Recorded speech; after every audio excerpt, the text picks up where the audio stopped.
¿Cuánto tiempo se necesita para que una semilla envenenada eche raíces?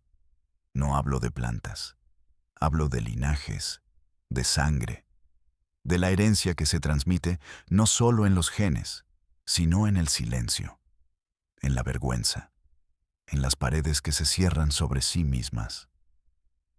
Un silencio hecho de secretos, de susurros que nadie se atreve a pronunciar en voz alta, de un amor que se pudre desde dentro. ¿Cuántas generaciones deben pasar para que el amor se convierta en una condena? Y la pregunta más perturbadora de todas: ¿cuánta ignorancia se necesita para que una familia desaparezca sin dejar rastro? La historia que voy a contarles hoy no es una leyenda, no es un cuento de fantasmas de pueblos olvidados. Ocurrió en nuestra tierra, en el corazón de Durango, donde la tierra es árida y los secretos son tan profundos como sus cañones. Es la historia de una familia, la familia Valdés, de un árbol genealógico que se retorció sobre sí mismo, de un legado de oscuridad y de una comunidad que, por miedo o por complicidad, prefirió mirar hacia otro lado.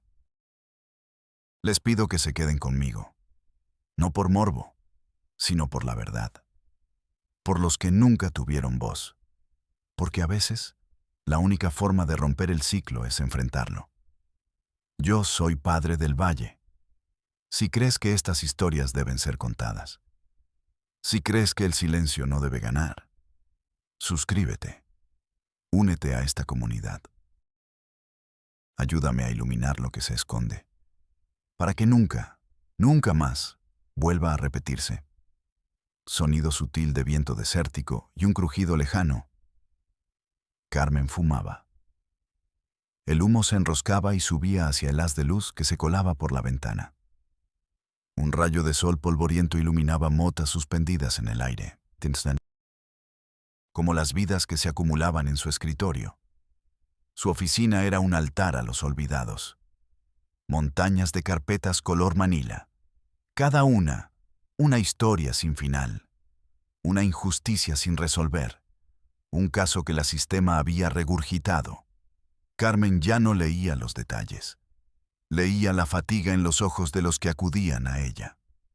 Desgaste. Indiferencia aprendida. La coraza que te pones para no sentir el peso de cada desventura. La puerta se abrió sin un golpe. Era Elena, la maestra de un pequeño caserío en los altos de Durango. Su rostro, curtido por el sol y el viento, hoy mostraba una alarma que Carmen no había visto en años. Carmen ni siquiera levantó la vista. Elena. ¿Qué te trae por aquí? Pensé que te habías olvidado de la civilización. La voz de la maestra era un susurro ronco, casi un lamento. Es la familia Valdés, los de la sierra. No, no los hemos vuelto a ver. Carmen suspiró. Conocía el nombre. Los Valdés. Un clan que vivía apartado, que se reproducía entre sí. Leyendas urbanas. Rumores de deformidades, de enfermedades extrañas, una historia vieja. ¿Los Valdés? Ya te dije que con ellos nadie se mete. Son su propio mundo. ¿Los niños no han ido a la escuela? Ya sabemos cómo son. No es eso, la interrumpió Elena, y en su voz había una urgencia nueva, un desasosiego que caló hondo. Es la tierra. Carmen frunció el ceño. Dejó el cigarrillo en el cenicero desbordado. ¿La tierra? Sí, dijo Elena, y sus ojos se clavaron en los de Carmen. Dicen que la tierra los reclama, que lo que nace torcido, la tierra se lo traga, sin dejar rastro una frase, una sola frase que horadó la coraza de Carmen. La tierra los reclama. De repente, el silencio de la oficina se hizo opresivo. El peso de las carpetas pareció asfixiarla. Apagó el cigarrillo. Se levantó. «Dame las llaves de tu camioneta», dijo. «Necesitamos ver dónde se los tragó la tierra». El viaje fue una inmersión. Una inmersión lenta y tortuosa en la médula de la desolación. Primero, la carretera asfaltada se desdibujó. Luego, se desintegró en un camino de terracería, surcado por surcos profundos y piedras sueltas. La camioneta chirriaba, quejándose con cada bache. El paisaje mutó. Los campos de agave se transformaron en un matorral espinoso, seco. El aire se hizo más denso, más pesado, cargado con el olor a polvo, a sudor viejo y a la promesa de la nada. Carmen conducía en silencio. Elena se aferraba al asiento, sus nudillos blancos. Cada kilómetro era un paso más lejos de la ley, de la razón, de todo lo que parecía regir el mundo de afuera. Estaban entrando en un dominio donde las reglas eran ancestrales, donde el tiempo se había detenido, y la naturaleza misma parecía guardar un secreto. Finalmente, Elena señaló con un dedo trémulo. Ahí. Esa es la vereda que lleva a su rancho. El rancho no era un rancho, era un fantasma. Una silueta desdibujada en el horizonte, hecha de madera carcomida y techos hundidos. Un caserío abandonado, consumido por el sol y el olvido. Las paredes, desgastadas por el viento, parecían susurrar historias de un pasado tormentoso. Un silencio antinatural lo envolvía todo. Ni pájaros, ni el zumbido de insectos. Nada. Solo el viento que gemía a través de las rendijas. Carmen sintió un escalofrío que le recorrió la espalda a pesar del calor inclemente. Bajó de la camioneta. El polvo rojizo se levantó en una pequeña nube. Y entonces, una ráfaga de viento abrió una puerta desvencijada, chirriando como un lamento. Era la casa principal. La que la maestra había descrito. Un agujero negro. No había nadie. Ni siquiera la sombra de un recuerdo. Solo el vacío. El aire estaba pesado, con un olor añejo. El encierro. A mojo. A algo que Carmen no pudo identificar, pero que le revolvió el estómago. Algo genético. Las habitaciones estaban desordenadas. Muebles rotos. Ropa esparcida. Como si la vida se hubiera detenido abruptamente o hubiera sido succionada por un vórtice invisible. Y entonces lo vio. En el suelo de una de las habitaciones había un juguete, un muñeco de trapo, y a su lado un zapato pequeño. Carlos, el niño más pequeño de la familia. Elena le había hablado de él. Un niño de unos 6 años, con ojos grandes y muy próximos entre sí. Carmen sintió un nudo en la garganta. Se acercó con cautela, como temiendo interrumpir algo. «¿Carlos?», susurró. «¿Hay alguien aquí?». El silencio fue la única respuesta. La penumbra pareció espesarse, robándole aire al lugar. Húmeda con algo viscoso y oscuro. Sangre. Sangre vieja. El grito de Carmen murió en su garganta. Se convirtió en un jadeo ahogado. El mundo se inclinó. Sintió el suelo áspero bajo la palma de su mano mientras se apoyaba para no caer. Un zumbido ensordecedor llenó sus oídos. El olor a sangre vieja se hizo abrumador. La bilis le quemó la garganta. Vértigo. Náusea. Un frío glacial que le recorrió la espalda. Quería gritar. Quería correr. Pero su cuerpo no respondía.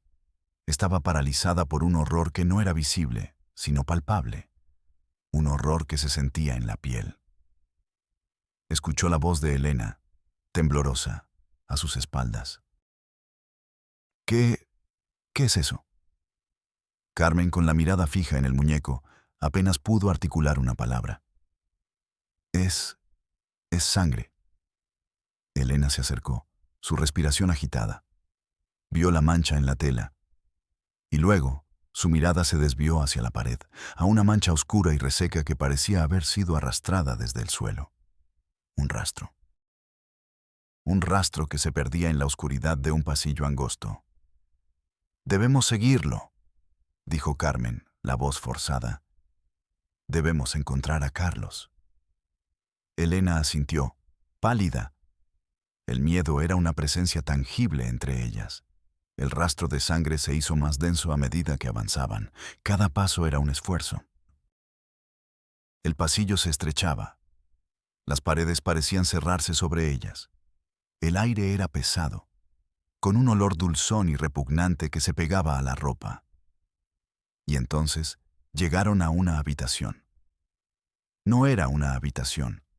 Era un cuarto oscuro, sin ventanas, que parecía haber sido sellado desde adentro. La luz de la linterna de Carmen reveló la escena. En el centro del cuarto, en una pila de mantas sucias, había una figura. Era una mujer. Su rostro estaba hinchado y amoratado.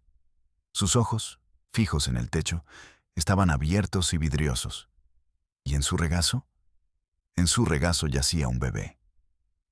El bebé no respiraba. Su piel era de un tono violáceo. Y sus rasgos eran tan deformes que Carmen sintió el aliento cortársele. Un labio leporino extremo, ojos que no parecían de este mundo, y una cabeza extrañamente alargada. El horror era una bofetada. Pero había algo más. Una nota, escrita con mano temblorosa en un trozo de tela. Dios nos perdone. Ya no podemos más. Es el fin. El linaje se cierra aquí. El final del linaje. Elena soltó un sollozo ahogado. Carmen se arrodilló, el corazón latiéndole desbocado.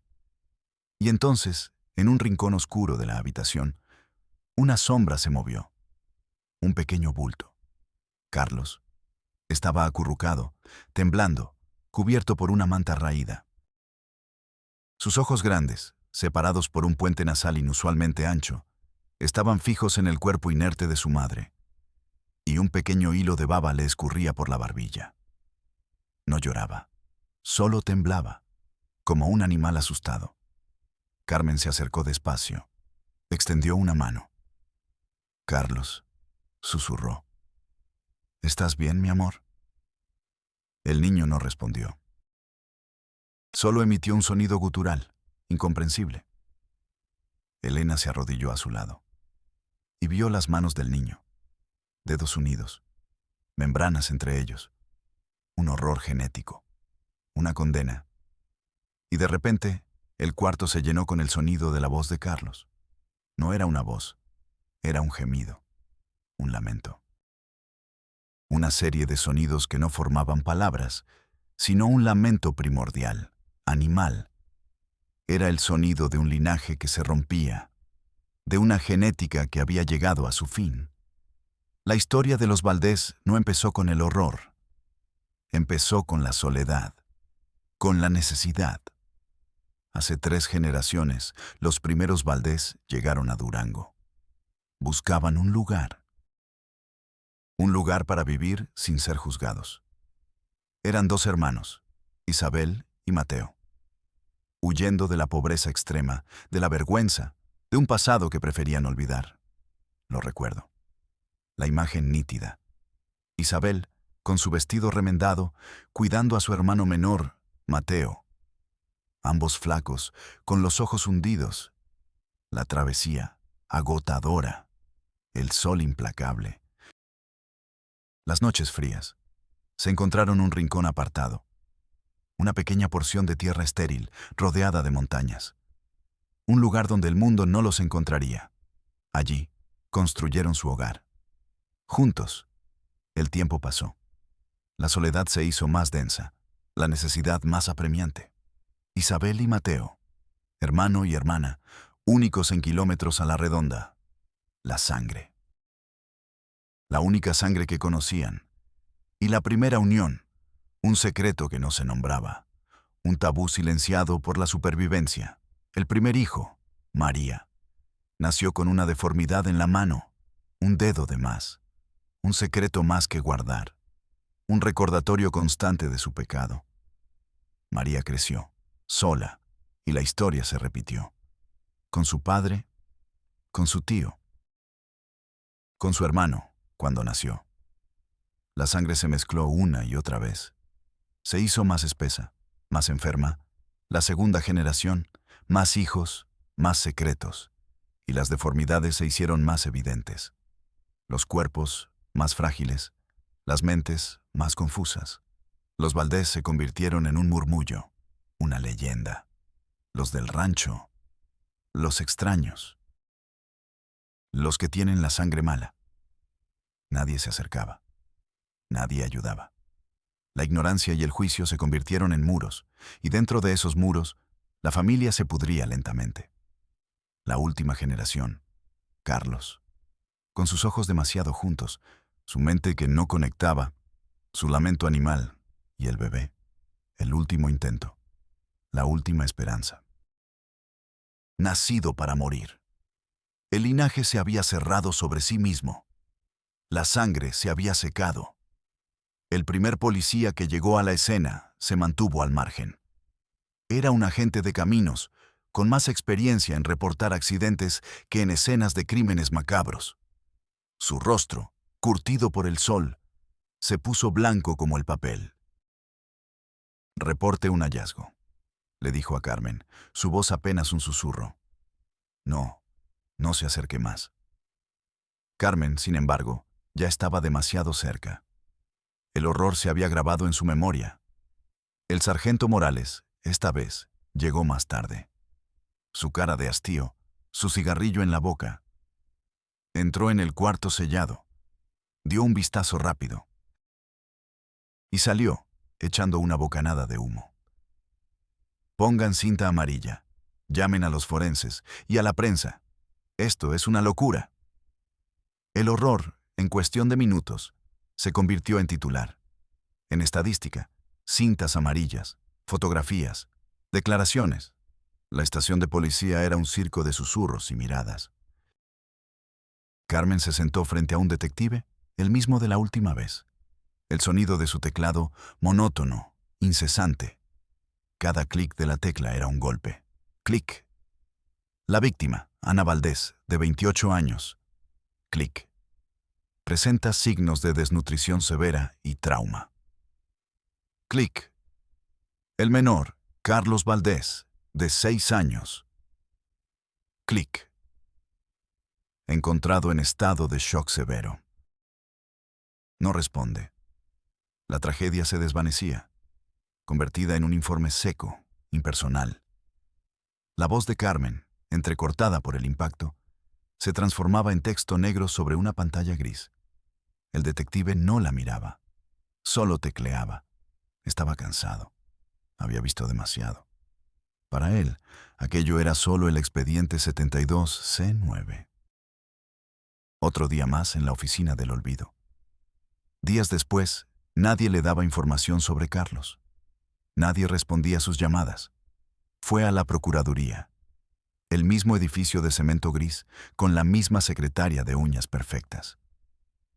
¿Tiene cita? Nombres sobre el caso Valdés. El niño.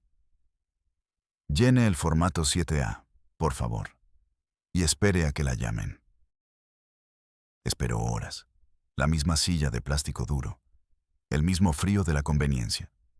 Finalmente, la recibió el mismo subprocurador, el hombre de traje impecable y sonrisa ensayada. Carmen, entiendo su persistencia, pero este caso es delicado. La prensa ya lo calificó como una anomalía rural. La comunidad ha cerrado filas. No quieren que se manche el nombre de Durango con estas historias. Carmen sintió un escalofrío. El frío del cinismo. El frío del encubrimiento. Pero es un niño, dijo Carmen, su voz cargada de ira. Un niño abandonado, con deformidades. Necesita atención. Necesita ayuda. La sonrisa del hombre no vaciló. Haremos lo que dicta el protocolo. El menor está bajo tutela del Estado. Será trasladado a una institución especializada en la capital. No se preocupe. Confíe en el sistema, Carmen. Confía en el sistema. La frase retumbó en su cabeza, vacía, cruel. Sintió una rabia impotente, una bola de fuego en el pecho. Sus manos temblaban sin control. Consiguió la dirección de la institución de la capital por contactos. Fue sin permiso. El lugar era imponente. Un edificio moderno, aséptico. Pero el aire estaba cargado de un tipo diferente de tristeza.